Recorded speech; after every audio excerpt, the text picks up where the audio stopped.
అలా వంకాయలు వేయించుకున్న తర్వాత అలా 2-3 సార్లు కలిపిప్పుకోవాలన్నమాట. కలపెట్టుకున్న తర్వాత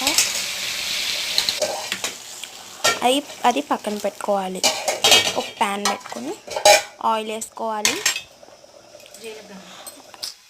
ఆవాలు, జీలకర్ర, పచ్చిమిరపప్పు వేసుకోవాలి మీకు తగినంత.